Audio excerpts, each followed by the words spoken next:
Sounds like Spanish ABBA. Last day, here we go.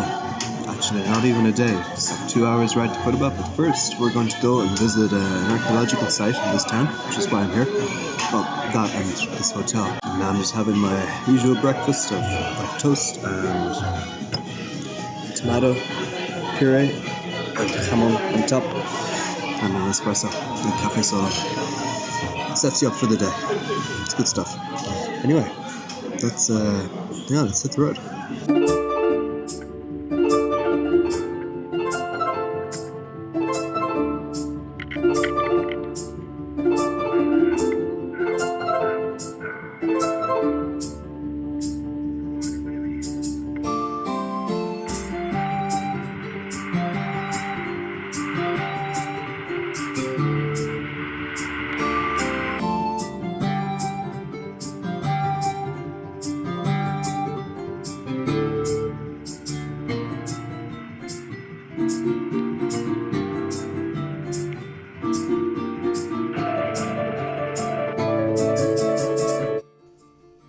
This is awesome.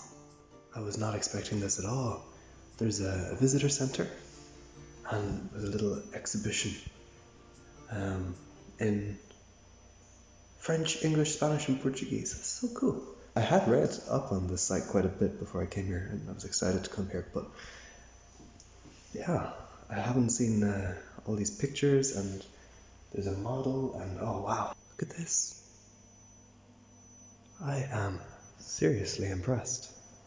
And this is it. This is all I thought actually existed here. This is Cancho Roano. The reason why I came here is because it's a very unique archaeological site in Spain and indeed in the world. It's sort of hard to explain what exactly it is, because these Bronze Age, late Bronze Age and early Iron Age cultures and civilizations were very different from us, and you can't really call it a place of worship because, yes, it was that, but it was also more than that. Also, you can't call it a place of trade, even though it was, because it was more than that. It's sort of like an amalgamation of all the functions the population in the surrounding area could possibly need in one place. Actually, that's not a bad idea. We might have something to learn from this. I'm talking about you, France. So, Cancho Roano, where we are sitting right now, was probably initially built by the Tartessians, the culture, the civilization that inhabited southern Iberia around the 6th century BCE, Tartos. And we know relatively little about them. They didn't leave us any written sources. The written sources we have are from contemporary Greek sources. But we do have artifacts which show that they were a very influential player in the Mediterranean. This area was a major exporter of raw materials and also a major importer of luxury goods from all over the Mediterranean. But they disappeared. They disappeared around the 4th, 5th century BCE, I think. And we're not really sure why. There are different theories. Some say it was economical collapse, which is quite likely. Others point the finger at Carthage, who, in a war with the Greeks, who were allied with the Tartessians, major trade partners, well, maybe these guys just got caught up in it. Carthage was definitely expanding at the time, exerting its influence all across the Western Mediterranean and Iberia, so it's quite possible.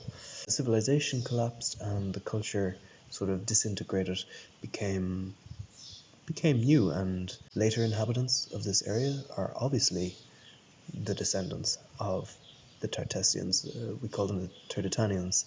So initially this site was probably Tartessian. As that culture dissolved and became Turdetanian with a very strong Punic influence, so too the site grew and evolved into what it is today before it was destroyed, possibly intentionally, in the 4th century. Yeah, let's go and explore it. It's incredibly well preserved.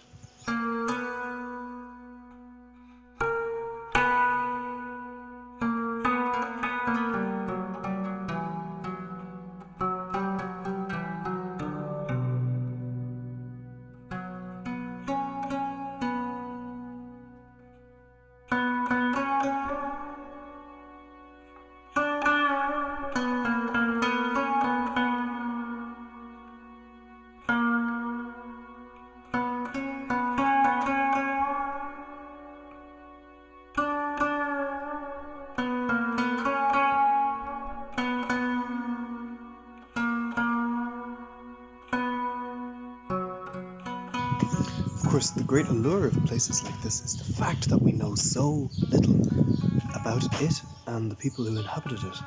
What went on here? Who were they? Why was it destroyed? Did they burn it down intentionally?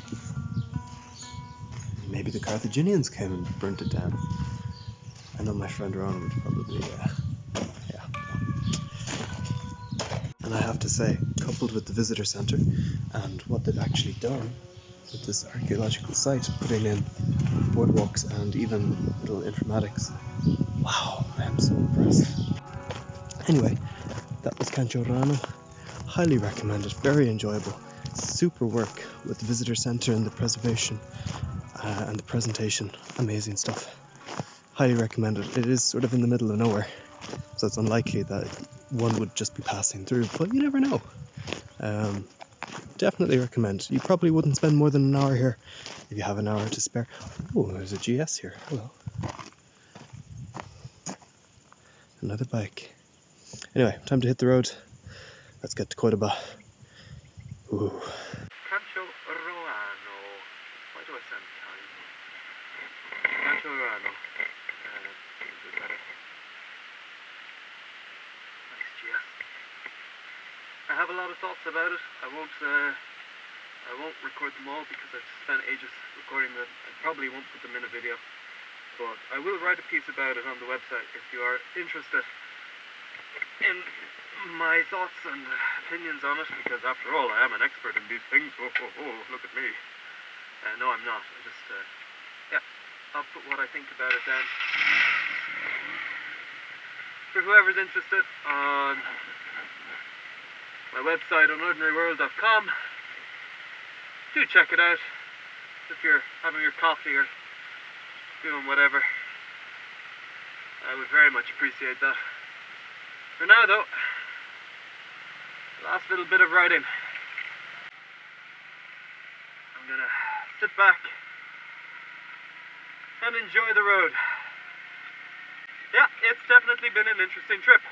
Yesterday, I enjoyed a lot. I wish I could have taken less motorways, but Spain is just such a big country. Oh my god. It looks a lot smaller on the maps. Sunburn. Yes, I completely underestimated just how strong the sun was, which was incredibly stupid of me, and I should have known better. When you're riding on the bike, you don't feel the strength because you've got the cool wind on your skin, and my god, those 2 days of absolute pain and agony were, yeah, not a lot of fun. And definitely an initiation into riding in hotter weather, which I haven't really done before. Mostly it's just been cold. So yeah, I don't know what I'm gonna do next. I'll be going home to Ireland for a bit. I might make a few videos there. I'm really looking forward to getting home, seeing my family, seeing my friends, having some proper beers and breakfasts. And yeah, just generally being home. Then, the end of the summer, August, September, I may continue traveling around Spain, because there is so much to see here. Or, depending how everything is looking, I might pop into North Africa for a bit. So, stay tuned for this. There's a lot to come. A lot to learn, and a lot to see and do. Definitely exciting times lie ahead. But for now, I hope you enjoy the rest of the road. Enjoy the great expanse that is central Spain. Central southern Spain, I should say. And yes, all I have to say is, if this makes it into a video, thank you for watching. I really hope you've enjoyed. I hope maybe you've learned something, because I certainly have learned a lot. Thanks for putting up with me. And thank you for sharing this trip. It's been a pleasure recording it and soon to be writing about it. And yeah, I will see you on the next one. Adios.